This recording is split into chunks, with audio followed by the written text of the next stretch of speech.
Hey, Nikki.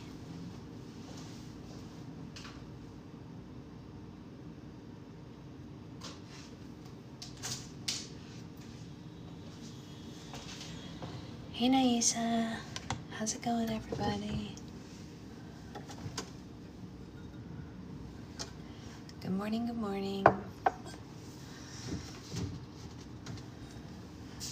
We are on. We have a sleeping baby for the moment. Who knows how long it'll last, but we're gonna roll with it while we can.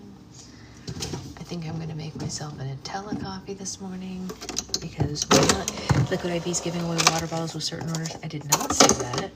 What? That's cool. Neato, because I have 2 dying water bottles.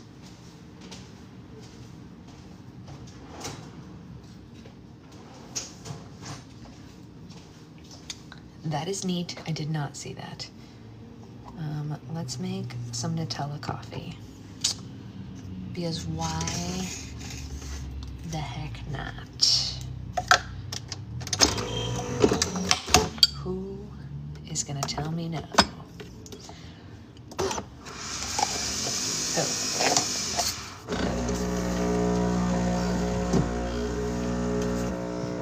And a sugar-free gluten.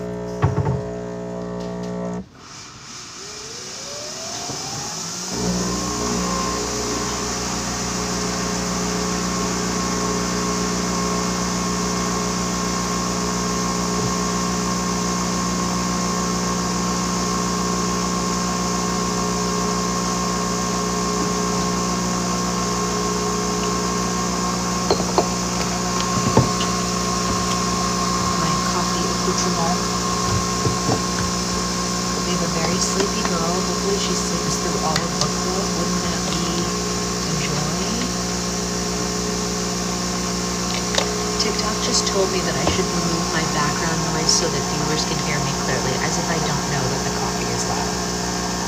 I know.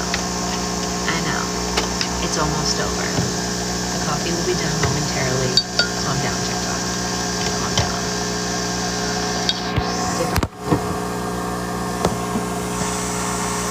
Sorry, you guys. I didn't mean to drop you on your face. I'm sorry.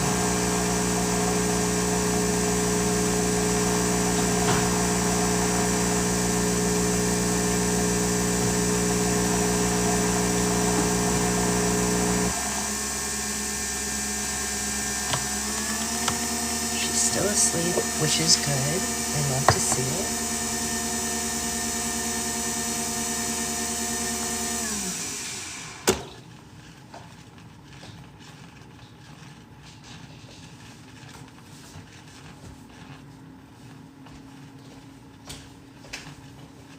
Good morning, Amanda.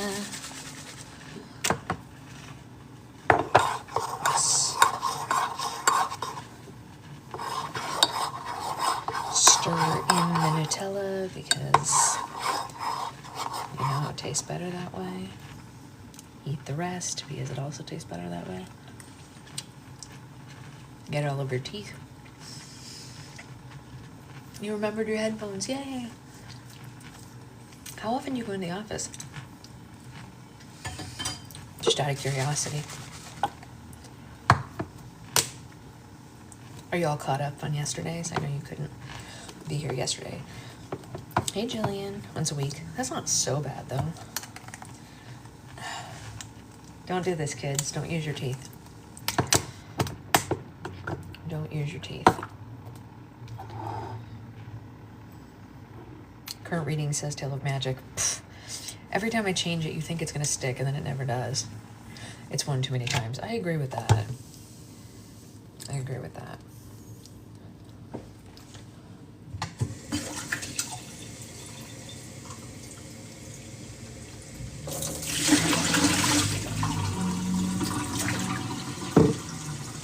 It's crazy how like I'll change the live, you'd be more grumpy, yeah.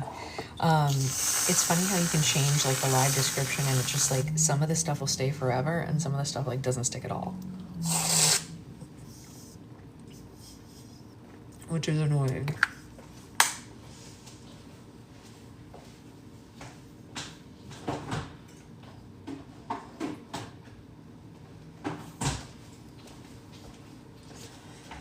gonna go like Nutella, but cookie butter is top tier. Agreed. Yeah. The cookie butter is top tier. But I was feeling Nutella today.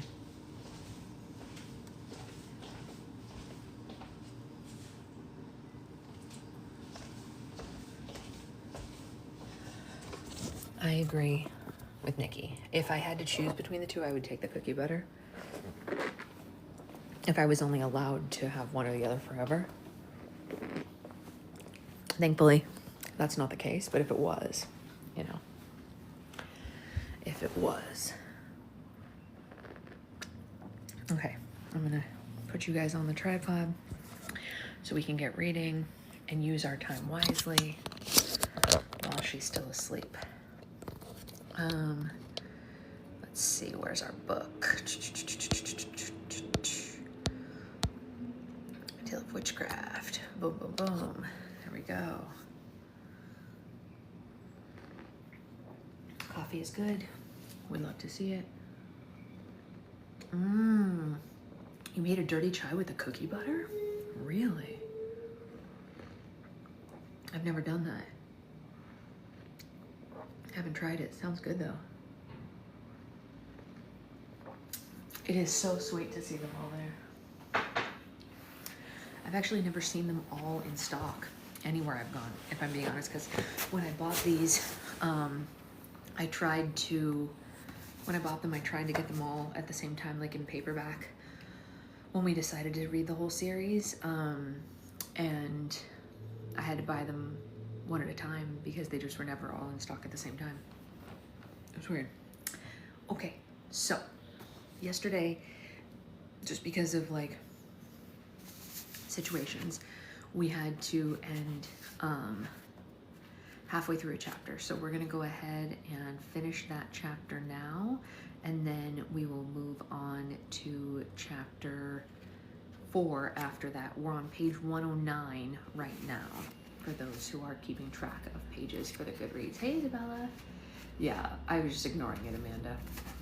So let's go ahead and get to reading before someone wakes up, right?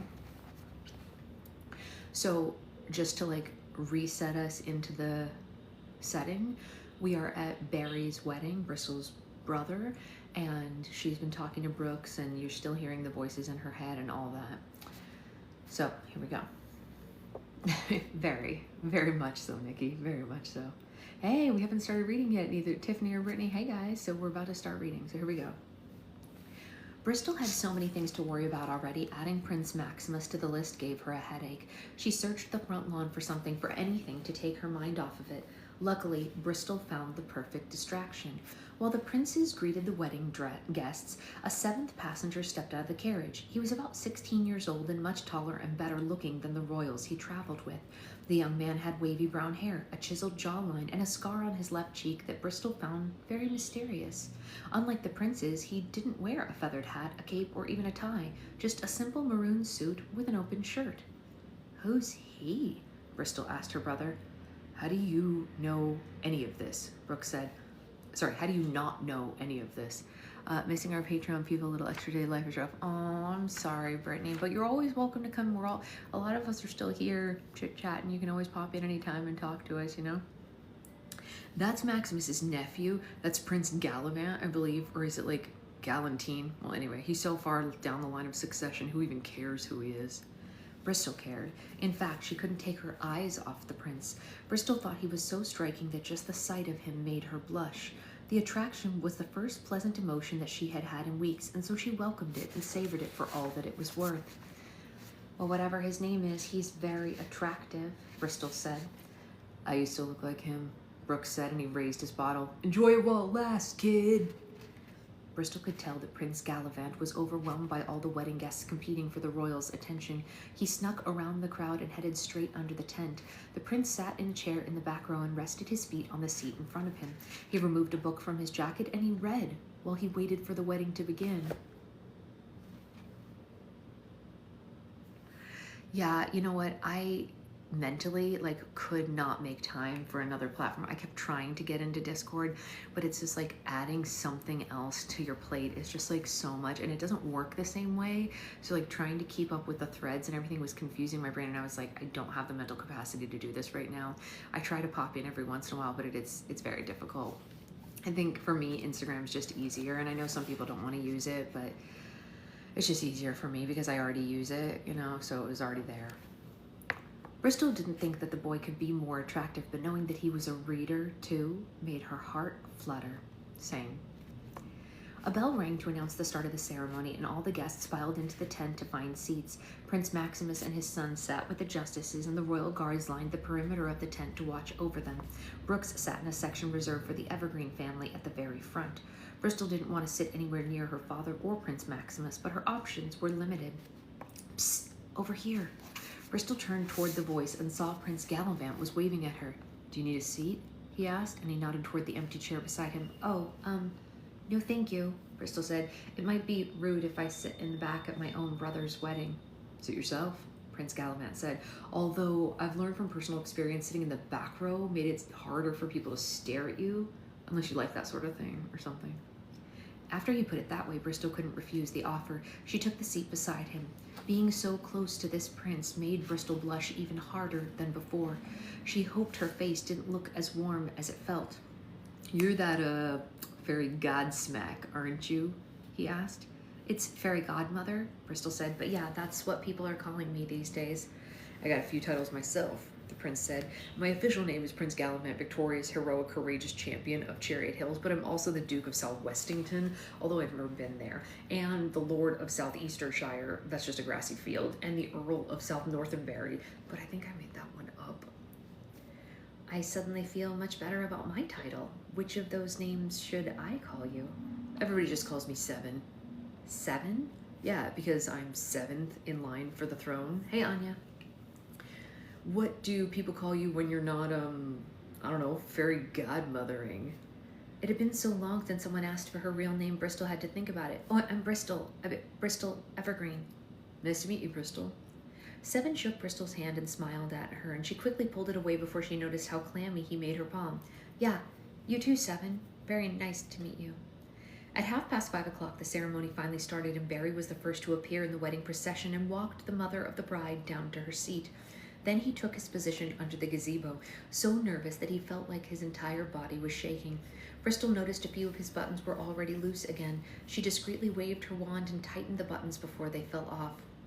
Barry was followed down the aisle by his parents. Mrs. Evergreen was fighting back tears and gave her son a kiss on the cheek before taking a seat. The guests were touched by the sweet moment, but Brooks found it insufferable, and he groaned loudly. What's his deal? Seven whispered to Bristol. Oh, he's just being dramatic, Bristol whispered back.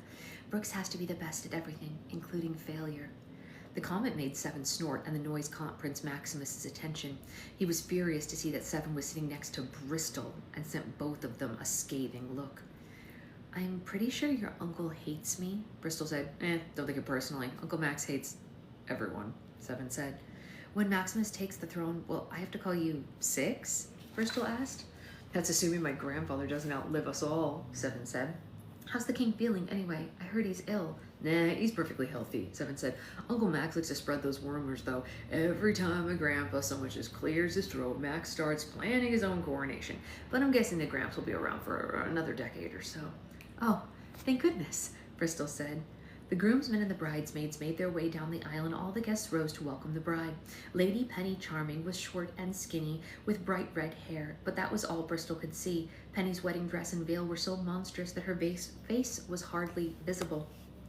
Ugh, Seven said. Is that Penny, or is the Snow Queen returned? Huh? Bristol erupted at laughter before she knew it was coming. The disruption made the whole wedding come to a screeching halt. Penny paused halfway down the aisle, and all the wedding guests turned in Bristol's direction. I'm so sorry, Bristol said, and she pretended she was crying. Weddings just make me so emotional. Please carry on. Bristol couldn't believe that she had just laughed. The feeling lasted only a moment, but it was a huge sense of relief to even know that she was still capable of joy. After an awkward silence, the ceremony resumed, and Penny eventually reached the end of the aisle, and the guests were seated. A monk appeared under the gazebo, and he took his place between the bride and the groom. As the monk began his officiation, That's a good word. Seven opened his book and continued reading.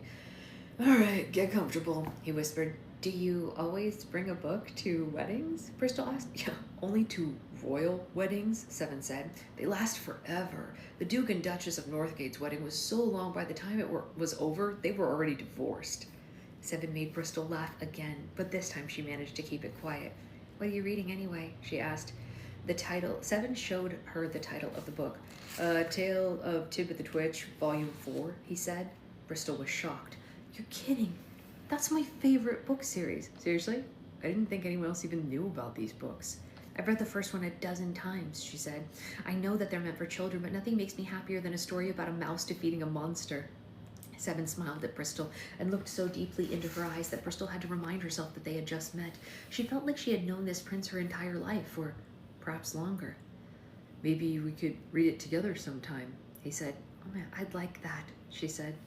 Bristol's heart was beating so fast that she thought it might pop out of her chest. Apparently, the prince could make her feel all kinds of things that no one else could.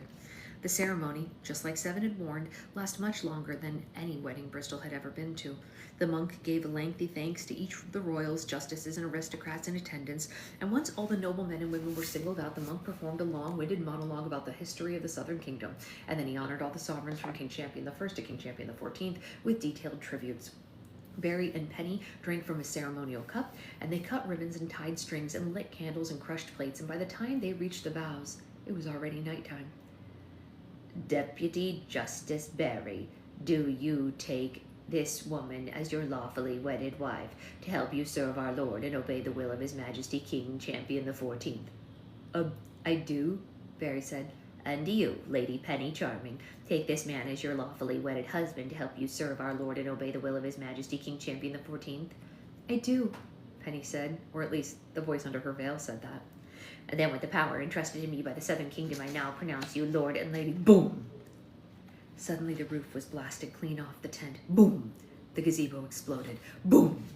Justice Evergreen's hat was blown off his head. Boom! Dirt flew into the air on the front lawn, covering the explosion. Boom, boom! Mrs. Evergreen screamed as huge chunks of the Evergreen house were blown away. What is happening? Seven shouted.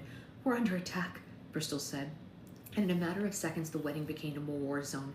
All the guests ran for their lives. The royal guards pulled Seven away from Bristol and formed a protective circle around all the princes. Bristol recognized the sound of cannons immediately, but there were so many people running amok that she couldn't see where it was coming from. The firing stopped for a brief moment and the debris cleared. Bristol spotted a row of smoking cannons on the top of a nearby hill, and at first Bristol thought that her eyes were deceiving her because it looked like the cannons were being reloaded by ghosts.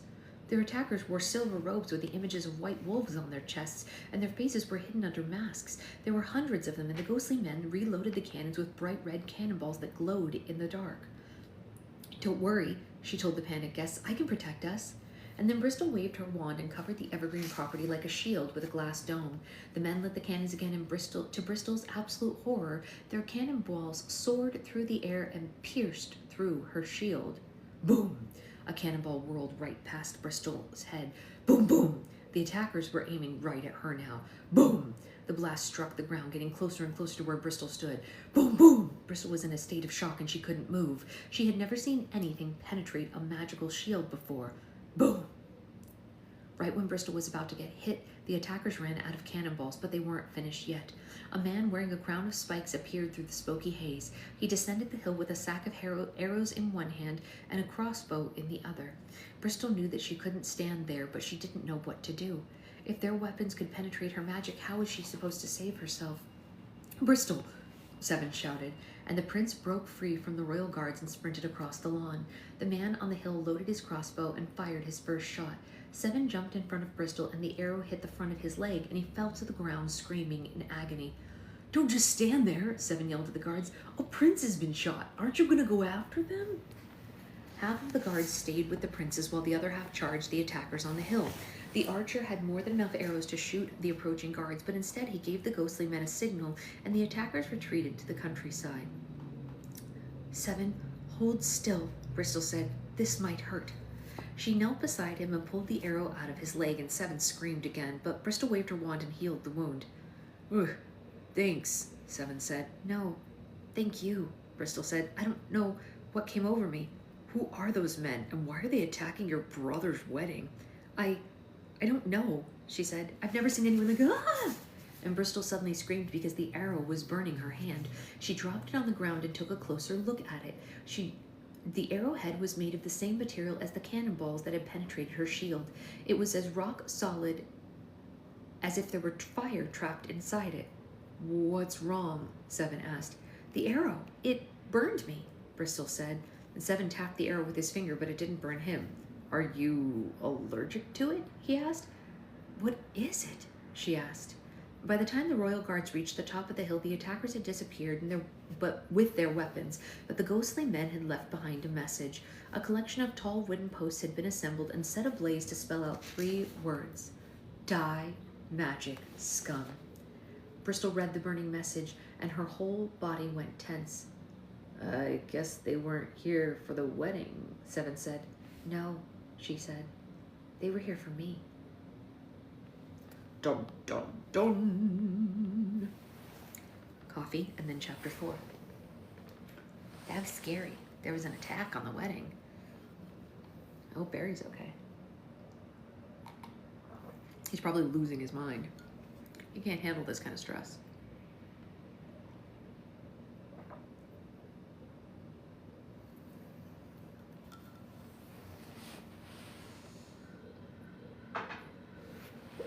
Okay. She's still asleep, so let's keep going. Chapter 4 is called A Bewitching Offer. The following morning, the fairy council was gathered around Bristol's glass desk, staring down at the glowing arrow as if it were a poisonous animal. They came out of nowhere, and then they disappeared without a trace, Bristol recalled.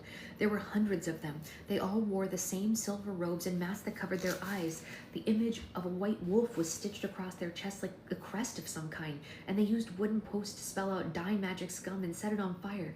It was the only thing they left behind. Creepy, Skylene said, and she shivered at Bristol's account. Are you sure they didn't leave anything else? Emerald pressed. There weren't any footprints or tracks, any clues or who they are, where they came from. I'm positive, Bristol said. I searched the area for hours and I found nothing. Tangerina was vigorously flipping through pages of a thick book. It contained illustrations of different armies, navies, and royal guards throughout history and the official uniforms each division wore. Are there any other details that you can give me? Tangerina asked. The archer had a crown of sharp metal spikes, Bristol said. That's all I could see from where I was. Tangerina tossed the book aside. None of these uniforms match your description, she said. Whoever they aren't from an official fleet of any of the kingdoms. Bristol's eyes filled with fear. Then maybe they really were ghosts, she said. The comment sent chills down the fairies' spines, and Emeralda used a handkerchief to pick up the red arrow and inspected the glowing head with an emerald magnifying glass. And you're saying that all of their cannonballs were made from the same material as this? She asked, and Bristol nodded. Yeah, their arrows and cannonballs went straight through my shield, she said. Not only is the stone immune to magic, but it also burns my skin whenever I touch it. Other people were in contact with it too, but it didn't seem to hurt them. I suspect it's only harmful to people with magic in their blood. Emeralda cautiously touched the arrowhead with her index finger and then quickly pulled away because it burned her skin too. The fairies passed the red arrow around, and the glowing stone had the same effect on all of them, confirming Bristol's suspicion. How strange, Skylene said. It burns, but it doesn't leave a mark. It must be a new invention, Emeralda said. I've spent my whole life around rare stones and gems, but I've never seen anything like this in the mines. Actually, I think it's pretty old, Xanthos said. And like Tangerina, Xanthos was also searching through a big book. The pages contained sketches of different weapons used throughout history. He opened the book to a section on archery and placed it on the desk beside the arrow. Take a closer look at this red arrowhead, he said. Notice the shape of it? See how it's been cut like a triangle? Now look at the shaft and the fletchling. See how they've been painted black? The fairy studied the red arrow and nodded. Now compare them to the red arrow in the sketch of a modern arrow in this book. Xanthos went on. See how modern arrowheads are shaped like diamonds? Notice how the shaft and the fletchling are colorless? There's a reason for that. Over time, archers learned that arrows fly better when the tips are narrow and they travel further without the weight of a paint. So how old is it? Skylene asked, and Xanthos gulped. Well, if my theory's right, it's not just old, it's ancient. He turned the page and showed them a sketch in the previous section. No one could deny it. The red arrow looked exactly like the arrows used in ancient times. Bristol paced behind her desk as she thought about the revelation. If the weapons are ancient, then they must have limited supply. That explains why they use them so sparingly. They only used enough cannonballs to get my attention, and even though they have plenty, they only shot one arrow at me. They weren't out for a full-fledged battle. They were just out to hurt me. I'm confused, Esmeralda said. Why haven't we heard of these weapons before, and where did those men even find them? Maybe they didn't find them. Maybe they've been saving them, Bristol said. It's possible this group has been around since ancient times, too. There are a lot of secret societies that have been operating for centuries. Like what? Skylene asked. Skylene, it wouldn't be a secret if we all knew about them, Tangerina said. Oh, Skylene said. But why wait until now to attack? And why target only one person? And at a wedding, of all places. Isn't it obvious? Bristol said. For the first time in 600 years, magic is legal and accepted in all four kingdoms, so whoever they are, they've never had a bigger reason to attack. And nothing starts a war faster than eliminating the leader of your adversary, so they waited for the perfect time to strike. It was a very unsettling idea to process. The magical community had plenty of enemies, but none with such powerful resources. It's especially cruel to ruin such a special occasion, Skylene said. As far as I'm concerned, hate is no excuse for rudeness. Poor Barry, Tangerina said. Are they going to have another wedding? Well, he and Penny decided to complete the ceremony in private, Bristol said. Honestly, I can't blame them. Everyone was pretty traumatized after the attack. My father was so shaken up he actually asked me to repair the damage with magic. We should definitely postpone our events until these men are caught, Esmeralda said. It's a miracle that no one was killed at the wedding, but imagine what might happen if thousands of innocent people were watching us. Yeah, I agree, Bristol said, and I don't want another fairy hearing about this. The magical community has spent enough time living in fear. Are you two nuts? The Fairy Council turned around and saw that Lucy had snuck into the office without them noticing. She was stretched out on the glass sofa, eavesdropping on their conversation. You're supposed to be suspended, Tangerina reprimanded. You're supposed to be suspended, Lucy mimicked. That's how dumb you sound. Bristol sighed. Lucy, I really don't have the energy for this right now. You're not allowed at Fairy Council meetings. And Lucy hopped to her feet. This is no time for us to be divided, she declared. There's a squad of ghostly terrorists using ancient weapons to enact hate crimes. We need all hands on deck. We've got plenty of hands on deck. Thank you very much, Skylene said. Yeah, but you're all already making mistakes, Lucy professed. The last thing we should do is cancel events and keep quiet about this. We need as much public support as possible. The more awareness we spread, the more likely we are to find out who those creeps are. We should put up posters asking people to come forward with information. We can offer a reward in exchange for evidence, like a cash prize, a unicorn. We can even give them Tangerina. Hey, Tangerina yelled. As soon as word gets out that the beloved fairy godmother is in danger, people will be begging to help us, Lucy continued. And in the meantime, we should hire a professional investigator to help us track down these men. I know a brilliant detective in the Eastern Kingdom. Full disclosure, he's also a children's party clown, but no one can solve a mystery faster than Juggles. Bristol rolled her eyes. Thank you, Lucy, she said unenthusiastically. The council will take your suggestion into consideration, but now please leave this office. Come on, Bristol. You gotta listen to me, Lucy pleaded. I warned you what might happen if we don't keep people interested in magic. Getting the public involved in a manhunt is the perfect opportunity to get them excited about us.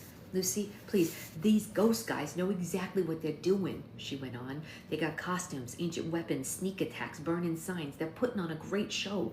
What happens if destroying magic becomes more entertaining than magic itself? What happens if they make it trendy to hate us again? Once again, Lucy was overwhelming Bristol with her unsolicited advice, and Bristol waved her wand and the office doors flew open. I've already asked you to leave, she said. If I have to ask you again, you can consider yourself banned from the council. It took all of Lucy's physical and mental restraint to bite her tongue. She sulked to the door, stomping her feet loudly as she went. And as Lucy left the office, Mrs. V entered with her arms full of large scrolls. Lucy didn't even acknowledge the housekeeper as she passed her in the doorway. Well, Lucy seems very quiet, Mrs. V said. I guess there's a first time for everything. What can I do for you, Mrs. V? Bristol asked. Well, I hope I'm not interrupting anything important, the housekeeper said. I finally finished the blueprints for the kitchen expansion, and I was too excited to keep them myself. With your permission, I'm planning to knock down the south wall and add a modest 10,000 square feet. Yes, it is a little extravagant, and yes, it does include a day spa, but as the famous phrase goes, happy cook, happy outlook. Mrs. V headed to Bristol's desk with a happy bounce in her step, and Skyline gasped as an exciting idea popped into her head. We should show Mrs. V the arrow, she told the others. She's pretty ancient. Maybe she knows the answer we're looking for. Ancient? The housekeeper was offended by the comment. I may have more yesterdays than tomorrow, but I'm still a child in tortoise years. Skyline carefully raised the red arrow off the desk. Mrs. V, have you seen anything like this before? Bristol was attacked last night by men in silver robes, and they had weapons made from this weird stone that defies magic. Well, I'm no stranger to strange men, but that doesn't mean I know every Tom, Bob, and Joe in... And then as soon as Mrs. V laid eyes on the red arrow, she went silent, and the color drained from her face. The housekeeper dropped her blueprints, and her whole body started to tremble. She fearfully backed into the wall and slid down to the floor. No, Mrs. V shrieked. It can't be. Her reaction stunned the Fairy Council. They'd never seen Mrs. V even frown before, but the arrow had sent the housekeeper into a nervous breakdown. Mrs. V, have you seen one of these arrows before? Never in person, she said, but I know what it is. What do you know about the men who attacked Bristol? Emerald asked. Do you know who they are?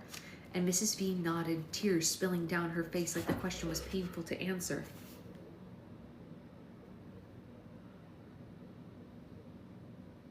Did a bird just hit the window and then fly off?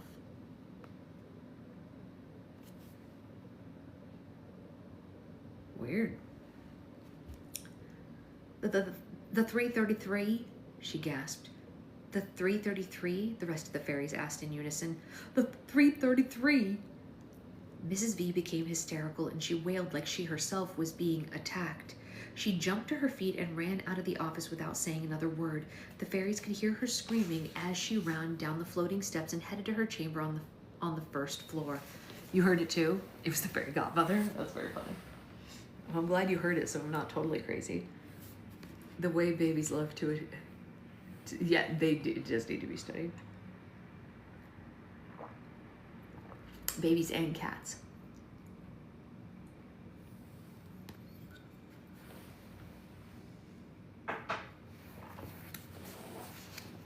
What the heck just happened? Tangerina asked. Mrs. V just confirmed the fact that we have a right to be worried, Esmeralda said. Okay, but what does 333 even mean? Xanthos asked. Is that their name? Are there specifically 333 of them? I don't know, but either way we need to find out, Bristol said. I'll check on Mrs. V and see if we can get more information from her. Esmeralda will cancel all of our upcoming appointments until further notice, and none of us will mention a word of this to anyone. The Fairy Council nodded at her instructions, and Bristol headed to the door, but before she could get out of the office, Lucy suddenly returned and blocked the doorway. Her round face was bright red, and she was out of breath. Lucy, I told you Sorry, I know I'm not supposed to be here, Lucy panted, but something's happening that you should really know about. Don't worry, we already know, Bristol said, and I'm on my way to check on her. Huh?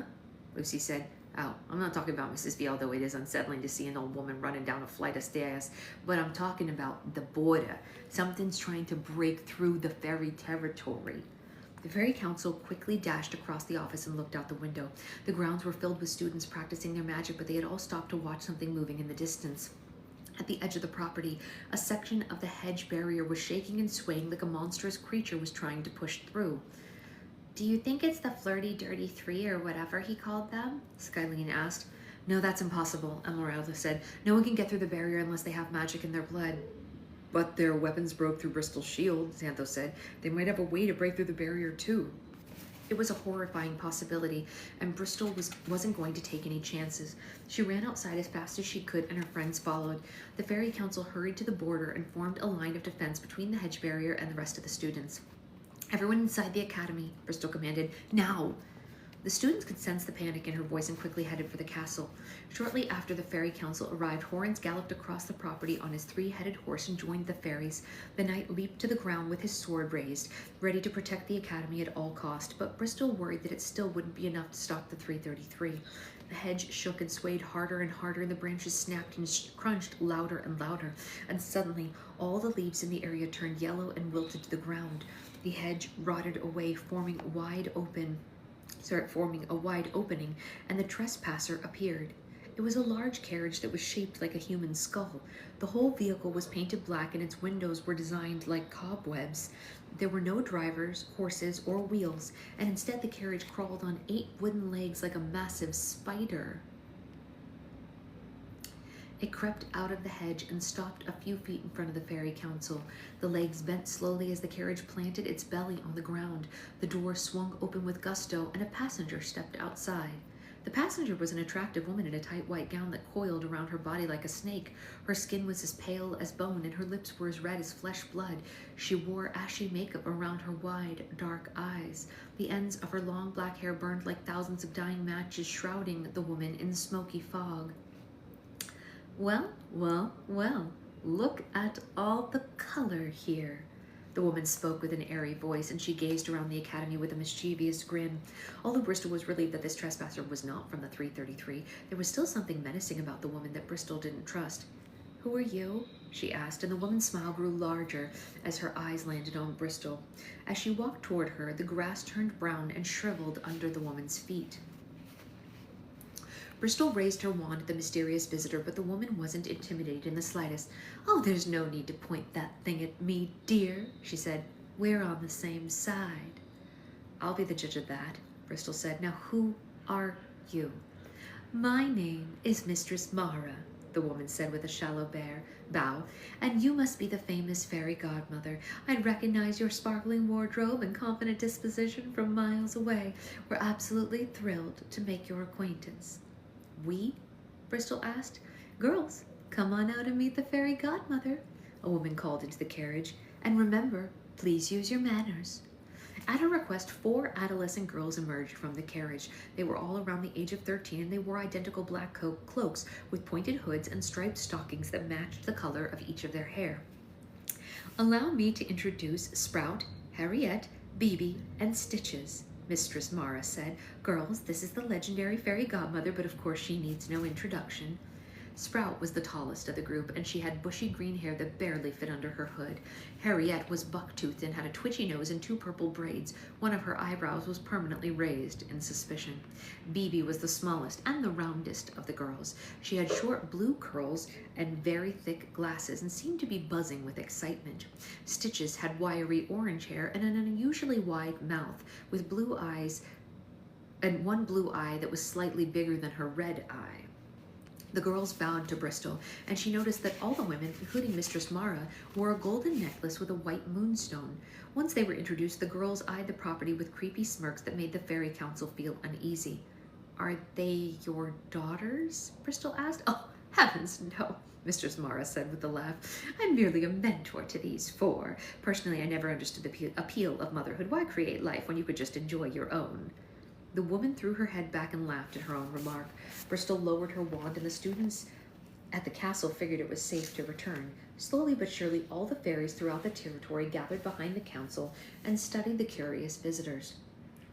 "Please forgive the mess we made on our way in," Mistress Mara said. "We got tired of looking for the entrance, so we just created our own." "What are you doing here?" Bristol asked. "Why, we've come to pay our respects to the great fairy godmother, of course," Mistress said. "What you've done for the magical community is nothing short of a miracle, and I never thought I'd see the day when we could live as openly and freely and safely as we do now. My girls and I are so grateful that we were compelled to thank you face to face." Her compliments were kind, but Bristol could tell that they were not sincere. "I'm flattered," she said. "As you should be," Mistress Mara said. "In fact, you've been such a source of inspiration that I decided to follow in your footsteps, and I recently opened a school of my own." Bristol was surprised to hear it. "You opened a school of magic?" "Well, no, not exactly," the mistress said with a twinkle in her eye. "There's just so much more to the magical community than magic. And while no one can deny the progress you've made, let's be honest, you don't represent the entire community now, do you?" "Excuse me? I don't mean any offense, dear. Of course, I'm simply stating the obvious. Half of our community has been horribly neglected by your endeavors. We've been shunned, shamed, and denied the same opportunity. So I opened a school to fix that."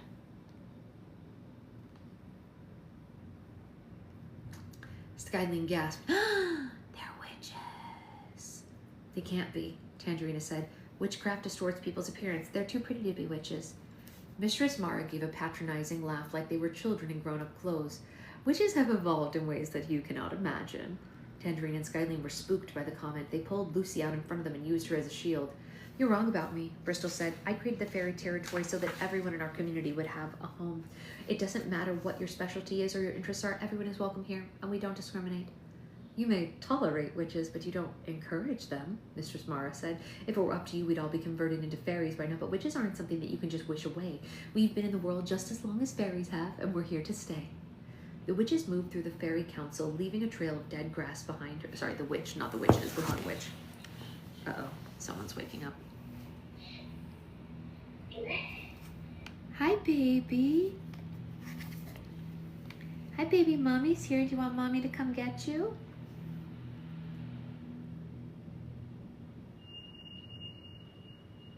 Not yet. Okay. Without question, the fairy godmother has made magic more acceptable, respectable, and admirable than ever before. Dare I say it? She's made fairies normal, but some of us don't want to be normal now, do we? Some of us were born with a strong desire to be different. Some of us prefer the strange and unusual to the safe and predictable. Deep down, you know you'll never be satisfied with granting wishes and rewarding good deeds. Deep down, you know you'll never thrive among flowers and unicorns. You and I are creatures of the night, children of the moon. The only way to lead a fulfilling life is by embracing the darkness within us. Luckily, I can teach you how. So that's why you're here? Lucy said. You're trying to poach us students? Mistress Mara turned to Lucy with her first genuine smile of the visit. Oh my, my, my. Is that the notorious Lucy Gousset I see? Oh, sorry. Ugh, I always do. Wait. Actually, it's pronounced Oh, wait. You said it right. I'm a big admirer of your work, Mistress Mara said. Is it true that you destroyed the Western Dam with just a touch of your hand? Lucy shrugged self-consciously. I mean, it wasn't my finest moment. I beg to differ, the witch said. It's very rare to see someone like you. We'd be honored to have you at our school. Seriously? Lucy said in disbelief. Wow, it's been a long time since someone actually wanted me to. And the fairy council shot her a dirty look. Sorry. No thanks, Lucy said. I'll admit the overall cheerfulness of this place can be obnoxious at times, but it is my home. Pity, Mistress Mara said. We could have done great things together. The witch spun around and continued her pitch to the other fairies.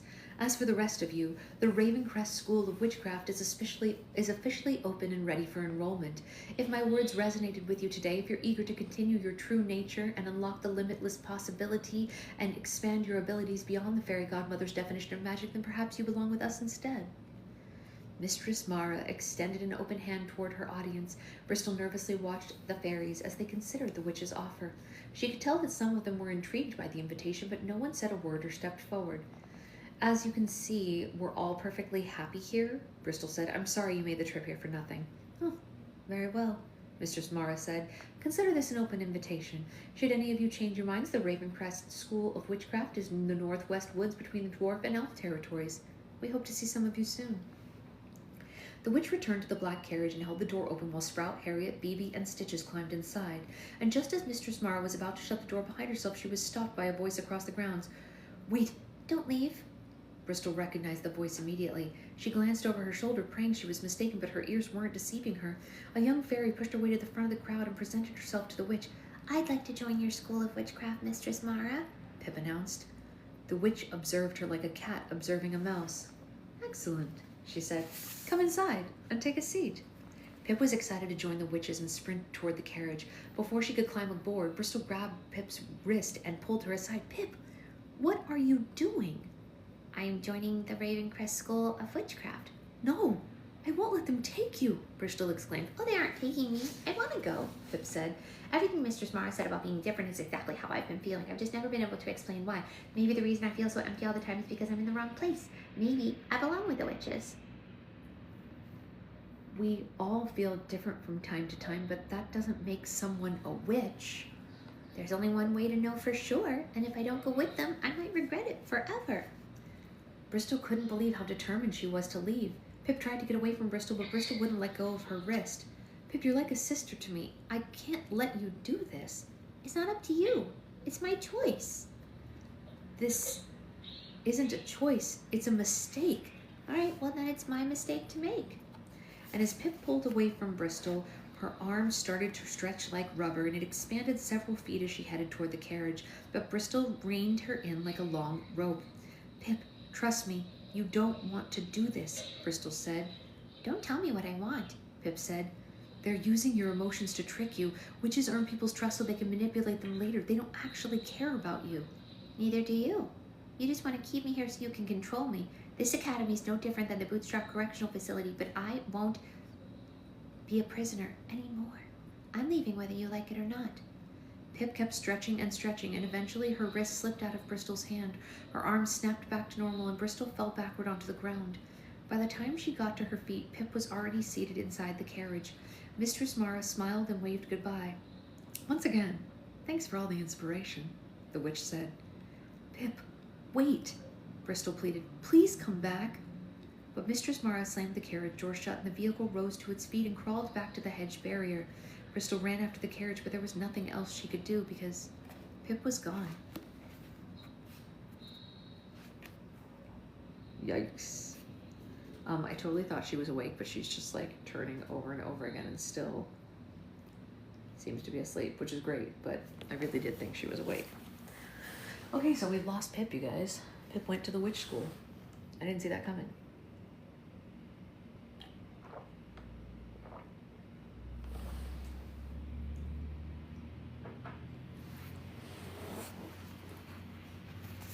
Chapter 5.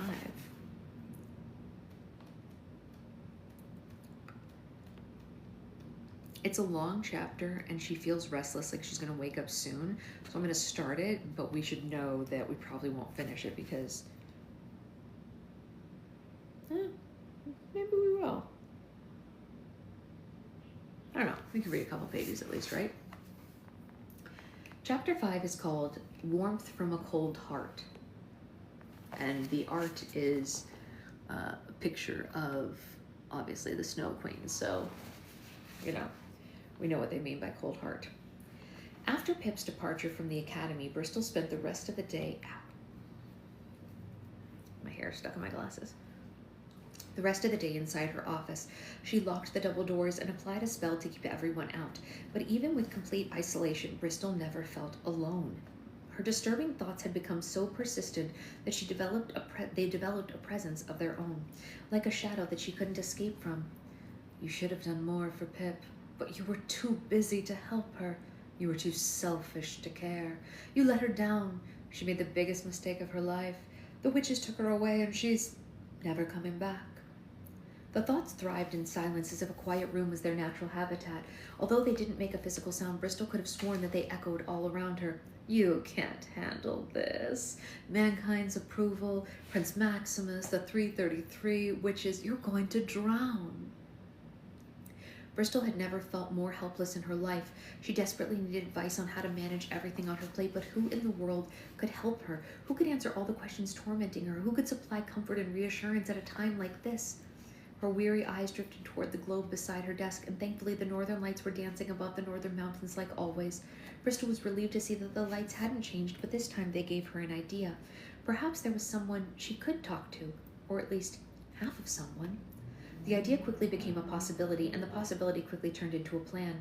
Later that night, when the rest of the fairy territory was asleep, Bristol carefully wrapped the glowing red arrow in a handkerchief and dressed in a warm, sparkling coat. She quietly opened the windows of her office and floated outside in a large bubble. Bristol flew as high as she could so that no one on the ground would notice her. She steered her bubble over the academy grounds, across the troll and goblin territories, and into the clouds above the northern kingdom. The night air became colder and colder as she flew further north. As soon as the snowy northern mountains appeared below her, Bristol continued her northern excursion and drifted deeper into the mountains, far beyond the reaches of civilization. In the distance, hovering above the sharp peaks of the mountain range, were the shimmering northern lights. Bristol landed on a snowy mountainside directly below the lights and popped the bubble with her wand. The howling wind was freezing, and Bristol pulled up the collar of her coat to shield her face. She had no clue what she should be looking for, but Bristol searched the frost mountain for anything that might lead her in the right direction. All Bristol could see was the snow whirling around her, but as her eyes adjusted, she eventually noticed the narrow opening of a small cave. She squeezed through the opening and was grateful to get out of the bitter wind. She waved her wand, and illuminated the dark cave with hundreds of twinkling lights. The lights filled the darkness like a swarm of fireflies, and Bristol discovered that it wasn't a cave after all, but a long tunnel. She cautiously followed the tunnel as it snaked deeper and deeper into the mountainside, and as she went, Bristol noticed that the walls of the tunnel were covered in scratches, as if a frightening creature had been dragged through it. Strangely, the unnerving sight gave Bristol hope. A frightening creature was exactly what she wanted to see. Bristol proceeded down the tunnel for miles, and just like when she started to worry the passageway was endless, the tunnel opened into an icy cavern. The twinkling lights wrapped around the largest icicle on the ceiling and illuminated the area like a chandelier. Bristol searched every corner and crevice like the frigid cavern, but found nothing out of the ordinary. What a waste of time, she mumbled to herself. I was stupid for coming here. Finding her is like finding a needle in a haystack. Bristol knew the person of interest was somewhere in the northern mountains, otherwise the northern lights wouldn't be in the sky, but there were probably thousands of caverns that she'd have to search before she found this person.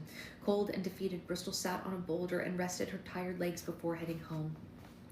As she moped, Bristol spotted something strange out of the corner of her eye. It was a tall silhouette watching her from the back of the cavern.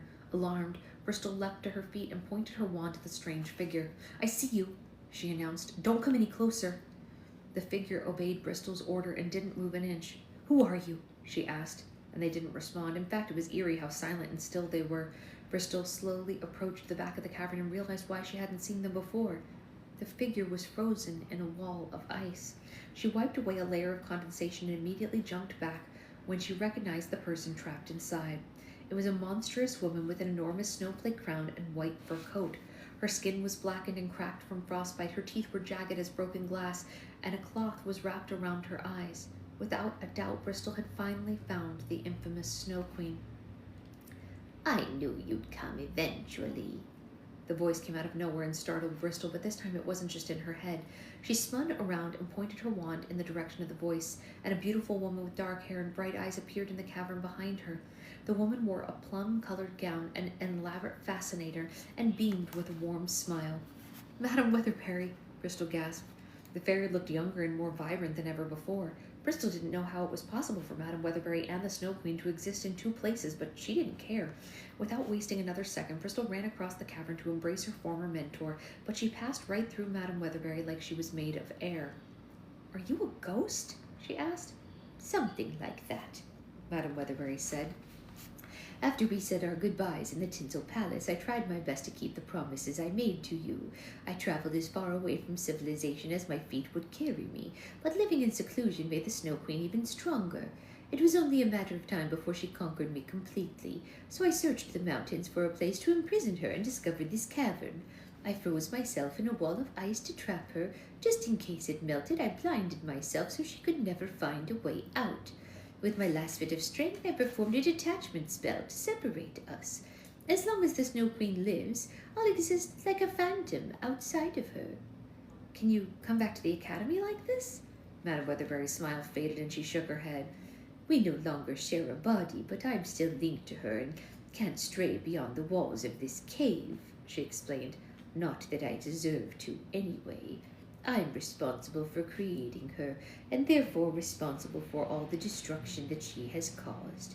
I belong in this cave just as much as the Snow Queen does. Then why perform the detachment spell at all? Well, for a couple of reasons, Madam Weatherbury said.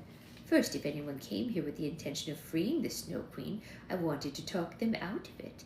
Second, I thought it might be useful to you one day. I left you with an impossibly heavy burden, Bristol. While I still have nothing but absolute faith in you, I figured that you might need a little guidance at some point. And now that you're here, is it safe to assume my hunch was correct? Bristol nodded and her eyes filled with tears. Yes, she cried. You have no idea how much I need you. Being in Madam Weatherbury's presence made Bristol feel safe. She put her guard down for the first time in months and spun her suppressed emotions surging forward. Bristol fell onto her knees and sobbed in the middle of the cavern. Oh, you poor thing, Madam Weatherbury said. This is all my fault. I shouldn't have placed so much responsibility on your shoulders. No, it's not that, Bristol sniffed. We did it, Madam Weatherbury. We did everything you ever dreamed of. Magic has been legalized in all 4 kingdoms. Mankind doesn't just approve of magic, but they're fascinated by it. The Academy is now home to thousands of fairies who are learning to develop their abilities. And not only have we made the world a safer place for the magical community, we've also done amazing things for women and talking creatures, too. If Madame Weatherberry had a physical form, she would have needed to sit down. The fairy placed a hand over her heart and her eyes went wide with exhilaration. She let out such a deep breath that it was like she was sighing with relief for the entire magical community. Oh, Bristol, she said, I've waited a long time to hear those words. You've brought so much warmth to a very cold place. Bristol nodded and forced herself to smile. I know. It's amazing, she said. I didn't think we could change so much. Then why do you seem so sad? Madame Weatherberry asked. I don't know, Bristol said with a shrug. There's only so much to be happy about, but lately my mind only focuses on the bad stuff. There's this voice in my head constantly reminding me of my failures, and it gives me a reason to fear the future. Every effort feels pointless. Every accomplishment feels temporary. Every bump in the road feels like the end of the world, and no matter what I do, I can't get it to stop. I'm worried I'm going to be miserable forever. Madame Weatherberry knelt beside Bristol and stroked her hair, and even though Bristol couldn't feel her apparitional hands, she could feel the fairy's empathy. The only thing in life that lasts forever is the fact that nothing lasts forever, Madame Weatherberry said. Just like weather, people have seasons too. We all go through periods of rain and sunshine, but we can't let the particularly rough winters destroy our faith in spring. Otherwise, we'll always be stuck in the snow. This doesn't feel like winter, it feels like an ice age, Bristol said. What if this isn't a season? What if it's more than just a phase? Either way, it's up to you to change it, Madame Weatherberry said. But how? Misery is like an animal. It needs food to survive, so starve it. Surround yourself with art and beauty that brightens your darkest days. Listen to music and poetry that fills the cracks of your broken heart. Read quotes and passages that can soothe and motivate you when you feel the most discouraged. Spend time with people who make you laugh and distract you from your troubles. Nourish your soul, and hopefully your mind will follow. However, if you find you can't help yourself, there's no shame in asking others for help. Someone asking for help is just as heroic as giving it. There are treatments and therapies and counselors that you could benefit from, but no one finds answers if they're too afraid to ask questions. Don't let your pride tell you otherwise. Bristol groaned. Sounds easier said than done. Changing hearts and minds is never easy, especially your own, Madame Weatherberry said. Sometimes changing how we think and feel are the most difficult transformations a person can make. It takes time and effort like nothing else. You have to discipline your thoughts before they dictate your mood. You have to control your reactions before your reactions control you. And most important, you have to ask for help when you need it, despite how vulnerable it makes you feel. Take it from me. If I had learned to handle my emotions, and if I wasn't too embarrassed to ask for help, the Snow Queen wouldn't exist. Bristol shuddered at the idea of another Snow Queen growing inside her. That's why I'm here, she said. I need help, and you're the only person that I can talk to. Well, no wonder you're so distraught, Madame Weatherberry said. Every hurricane seems endless from the center of the storm. That's what's so important to talk to people. Getting a different perspective can be just as valuable as finding a solution. Now tell me the things that are troubling you. I may not solve your problems, but I might change how you feel about them. The cavern was so cold that Bristol's tears were frozen to her cheeks. She wiped the ice off her face and got back to her feet. All right. The progress we've made is incredible, but I'm afraid we're going to lose mankind's approval. They've changed their opinion about magic so quickly, I'm afraid they'll change it again. And magic might be legal now, but what if a king or queen amends the law in the future? What will happen to us then? This is all possible, Madame Weatherberry said. But you've already accomplished the impossible, Bristol, so I have faith that you'll handle the possible as it happens. If mankind changes their mind, you can and will find a way to win them back. And if people love magic as much as you say they do, then a sovereign would be foolish to deny their people something they love. That's how revolutions start. If time comes, it wouldn't hurt to remind them of that. Bristol went... She's like curled up in the corner of her bed. Bristol went quiet as she thought about Madame Weatherberry's advice, and like the fairy said, talking about the issue didn't solve it, but hearing someone else's assessment made her feel slightly better. Yeah, that's helpful. Thank you. It feels wonderful to be helpful, Madame Weatherberry said. What else is on your mind? Well, there's also a witch who opened a school of witchcraft, Bristol said. Her name is Mistress Mara, and she came to the fairy territory to recruit students. She convinced my friend Pip to join her, and now I'm worried that the other fairies might leave the academy and become witches too. I know it's difficult to hear, but this is a good thing. For the first time in hundreds of years, members of the magical community have choices over their destiny. Thanks to you, witches and fairies get to be whoever they wish, whenever they wish, even if it's against your wishes. I think the witches are up to something, Bristol said. Mistress Mara gave this big speech about wanting to help fairies embrace the inner darkness, but I don't trust her. Since when do witches care about anyone but themselves? And if she's tricked Pip into something dangerous, then If so, your friend will learn a valuable lesson, and other fairies will have more reason to trust you in the future, Madame Weatherbury said with a shrug. That's the most difficult part about being in your shoes. You have so much authority, but you're completely powerless over other people's choices. So don't blame yourself if your friends make mistakes. That's the biggest mistake that you can make. And Bristol sighed. Yeah, I suppose you're right, she said. Thanks. This is quite fun for me. What's next? I'm afraid I've saved the worst for last, Bristol said, and she removed the handkerchief from inside her coat and unwrapped the arrow. The glowing arrowhead filled the cavern with crimson light, and just like Madame Weatherbury had a visceral reaction to the arrow. Her cheery disposition faded and her eyes grew large. She slowly backed away from the weapon. Bristol didn't have to ask her. Clearly, Madame Weatherbury knew exactly what this arrow was. Where did you get that? She asked. I was attacked by the 333, Bristol said, and Madame Weatherbury stared off into space and fearfully shook her head. So they're finally back after all this time, she whispered to herself. What do you know about them? I shouldn't say anything, Madame Weatherbury said. You came to me for encouragement, and I would only burden you. But Madame Weatherbury, you have to tell me. They've already tried to kill me once, and I suspect they'll try to do it again. Whoever they are, wherever they came from, I need to know everything so I can try to stop them. Madame Weatherbury closed her eyes and winced at the request. She quietly paced around the cavern as she found the words to explain. They call themselves the Righteous Brotherhood, she said.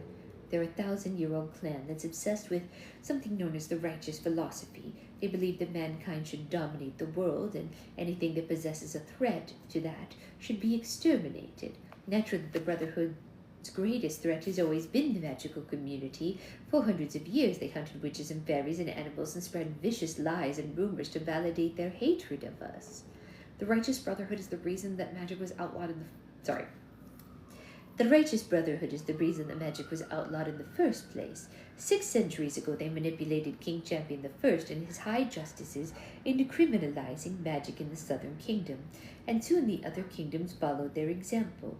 King Champion I gave the Brotherhood permission to enforce the law and carried out the biggest massacre in world history.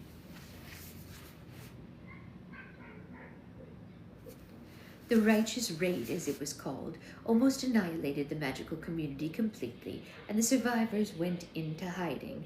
After that, the Brotherhood faded into the shadows, but I imagine the legalization of magic has brought them out of retirement. Why did Mrs. V refer to them as the 333? Bristol asked. Because there's never more or less than 333 of them. The duties have been passed down from father to eldest son in 333 families of the Southern Kingdom. Traditionally, the clansmen swear allegiance to the Righteous Brotherhood on their fathers' deathbeds. They devote their entire existence to this life and whatever may come afterward, to upholding the righteous philosophy. The clan is so secretive that the clansmen never reveal their identities to each other, making it nearly impossible to find them or to predict what they'll do next. How did they create weapons like these, and where did they find a stone that defies magic? It's called a bloodstone, and no one knows for sure how they got it.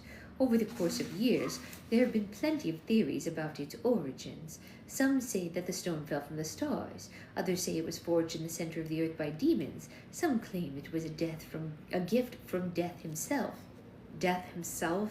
Bristol asked in disbelief. You don't really believe that, do you? And suddenly a noise echoed through the cavern. Bristol and Madame Weatherbury turned toward the entrance and heard footsteps coming from down the tunnel. Someone must have followed you here, Madame Weatherbury said. I have to go. If anyone finds that I'm a part of the Snow Queen, it could ruin everything that you've accomplished. Madame Weatherbury, wait, Bristol said. How do I stop the Righteous Brotherhood? Please, tell me what I'm supposed to do. Madame Weatherbury was the most optimistic person that Bristol had ever known. She was always equipped with a promising plan or an empowering metaphor. However, Madame Weatherbury had no words to encourage her now. For the first time, the fairy looked at Bristol with nothing but hopelessness in her eyes. Just keep everyone safe as long as you can. Madame Weatherbury disappeared from the cavern like a fading rainbow. Bristol didn't know what to think of her mentor's parting words, and it was almost like Madame Weatherbury was admitting defeat, but there wasn't any time to analyze it. The footsteps echoed louder and louder as the stranger traveled closer and closer. Bristol wrapped the red arrowhead in the handkerchief and tucked it inside her coat. She hid in the corner of the cavern and pointed her wand at the tunnel, ready to defend herself from whoever or whatever was approaching. "Freeze!" Bristol ordered. I'd say that's very likely given the temperature here. "Lucy?" Bristol was surprised to see Lucy stumble into the cavern. Her friend wore a thick coat of dark goose feathers, but was still shivering from the cold air. She was breathing so heavily that her warm breath looked like smoke venting from a chimney. Finally, I've been looking all over the northern mountains for you, Lucy said. "Were you following me?" Lucy nodded. Got me crazy, but I was a little concerned after you stuck away in the middle of the night. I thought you were going to that Ravenquest joint to talk sense into Pip, and I didn't want the witches to gang up on you, so I tagged along in case you needed backup. Had I known you were going to the North freaking Pole, I probably would have stayed home, but gosh, I know you appreciate your alone time, but couldn't you find a quiet spot at the academy? What is so special about this cave? Lucy walked around the cavern, giving it a thorough inspection. Bristol moved with Lucy and tried to block the Snow Queen from her view. "Nothing. Absolutely nothing," Bristol said. "You're right. I came all the way up here from some alone time, and I appreciate your concern, but as you can see, I'm perfectly fine, and now we should get back to the academy before anyone else tries to find us." Bristol grabbed Lucy by the shoulders and directed her out of the cavern, and as she pushed her into the tunnel, the red arrowhead slipped out of her coat and fell onto the ground, and once again, the glowing arrowhead filled the cavern with a flickering crimson light. "Oh, what's the arrow doing here?" Lucy asked. "Oh, look at that," Bristol said with a nervous laugh. "I must have forgotten it was in my coat. I should be more mindful when it comes to dangerous weapons." Lucy crossed her arms and gave Bristol a suspicious gaze. "Bristol? What the heck is going on here?" "Nothing. Why do you make such a big deal out of everything?" "A big deal? I just found my best friend in a cave thousands of miles from civilization with a lethal weapon. That's a big deal." Lucy suddenly glanced over her shoulder. "Wait, are you alone or is there someone else here?" "What? No, of course not. Then what's that over there?" Lucy pointed toward the back of the cavern, and despite Bristol's efforts, she knew it was pointless to hide the Snow Queen from Lucy. Her specialty always compelled her to wherever the most trouble was lurking. "There's nothing over here," Bristol said. "You mean besides that seriously creepy shadow in the back of the cabin?" "You're just seeing things. I think you're dehydrated from the journey. It's getting late anyway. We should really head home before..." Bristol tried to stop her, but Lucy pushed her way out and headed for the back of the cavern. She wiped the condensation off the icy wall and lunged backward when she saw the frightening face that was frozen inside of it. "Holy icicle bicycle," she gasped. "That's the Snow Queen, isn't it?" Bristol panicked and didn't know what to do or how to explain it to Lucy. She looked back and forth between Bristol and the Snow Queen like a mystery was unraveling right before her eyes. It all makes sense now," she said. "This is why you haven't been acting like yourself lately. You discovered where the Snow Queen was hiding, and you didn't want us to worry about it, so you kept it to yourself until tonight you snuck out of the academy to finish her off with this red arrow once and for all." "Huh?" "Bristol, this is fantastic. You just became a hero for sending the Snow Queen into seclusion. Imagine how the world's going to react when they hear that you finally killed her." "Lucy, I didn't come here to kill anyone." "Why not? The Snow Queen murdered thousands of innocent people and covered the entire planet in a blizzard, and she'll do it again if she gets a chance. Let's defrost this witch and stick an arrow through her heart while we still can." We can't, because it's not that simple." I get it," Lucy said. "You're worried about protecting your image. People won't think the fairy godmother's kind and compassionate when they find out you killed the Snow Queen in cold blood. No pun intended." Yeah," Bristol said. "You see right through me, don't you?" "Fine. You keep your hands clean. I'll kill her." Lucy grabbed the red arrow and charged toward the Snow Queen. "No!" Bristol yelled. "No, don't do this." Lucy was too determined to listen, and she placed her hand against the wall of ice, and just like the western dam, it started to crack and crumble. "Lucy, you have to stop!" Bristol screamed. "Don't worry, she's not gonna feel a thing," Lucy said. "I can't let you kill her. I have no problem doing the dirty work. It's Madame Weatherbury." At first, Lucy had no idea what Bristol was talking about. She gazed up at the Snow Queen's hideous face, but then slowly and surely, Lucy started to recognize Madame Weatherbury's features under the witch's frostbitten skin. She removed her hand from the icy wall and backed away before the damage was exposed the Snow Queen. "No," Lucy gasped. "That can't be real." She was in complete shock and dropped the red arrow on the ground. Bristol let out a long and heavy sigh and tried to comfort her. "I didn't want to believe it either, but it's true." "Is Madame Weatherbury still alive?" Lucy asked. "Part of her is, but she'll never be the same." "How long have you known?" Since Tinsel Palace, Madame Weatherbury thought it was the only way the fairies could get world acceptance, to create a problem that only fairies could solve, so she turned herself into a villain so that we could be the heroes. Lucy turned to Bristol with wide and heartbroken eyes. So you've been lying to us the entire time? Bristol was taken aback by the remark. I promised her I wouldn't tell anyone, she said. Madame Weatherbury was afraid that you and the others would lose faith in the Academy if they knew the truth. Yeah, but I'm not just anyone. I'm your best friend, Lucy declared. What else have you been lying to me about? Is your real name Bristol Evergreen? Are you a natural brunette? Do you even like to read? I haven't lied about anything else. I swear. I don't know what to believe anymore, Lucy said. How could you do this to me, Bristol? You kicked me out of the Fairy Council for making a mistake, but meanwhile you've been doing things worse way all along. Who's going to hold you responsible? Who's going to punish you for lying to everyone we know? Lucy stormed out of the cavern and raced down the tunnel, and Bristol tried to follow her, but Lucy was moving so fast that she could barely keep up. Lucy, wait, where are you going? As far away from you as possible. I thought I was doing the right thing. Please, can we talk about it? No, I am done talking to you. I don't ever want to see you or speak to you again. And Lucy placed her hand on the walls of the tunnel, and the northern mountains started to rumble. The tunnel caved in between Lucy and Bristol, separating them by a wall of fallen rocks. Bristol cleared the debris with her wand and sprinted down the rest of the tunnel, and by the time she was outside, Lucy had disappeared from sight. Well, there you go again. Losing friends left and right. You don't even deserve their companionship. You don't deserve their love. You should be locked away, just like the Snow Queen. The distressing thoughts seemed louder than the howling wind outside. Bristol wrapped her coat tightly around her body and searched the northern mountains for Lucy, but she didn't find a trace of her anywhere. As far as she could tell, Lucy had vanished into the cold and snowy air.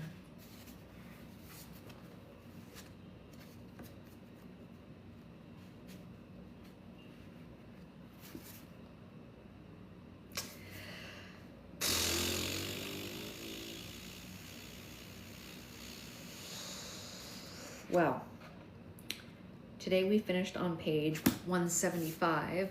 We are chugging along very nicely. But yes, it was very deep and really sad. But we did get to finish another chapter. So, I mean, that's something, right? Because she's still asleep. I can't let her sleep too much longer because we have a thing to go to. But, you know, she slept till 9:30. It's been more than an hour because she fell asleep before 8:30. So, I'll take the win. I don't want to have to wake her up, but I'm gonna have to, she has to eat before we go. Yes, a sigh of relief because she slept the whole time.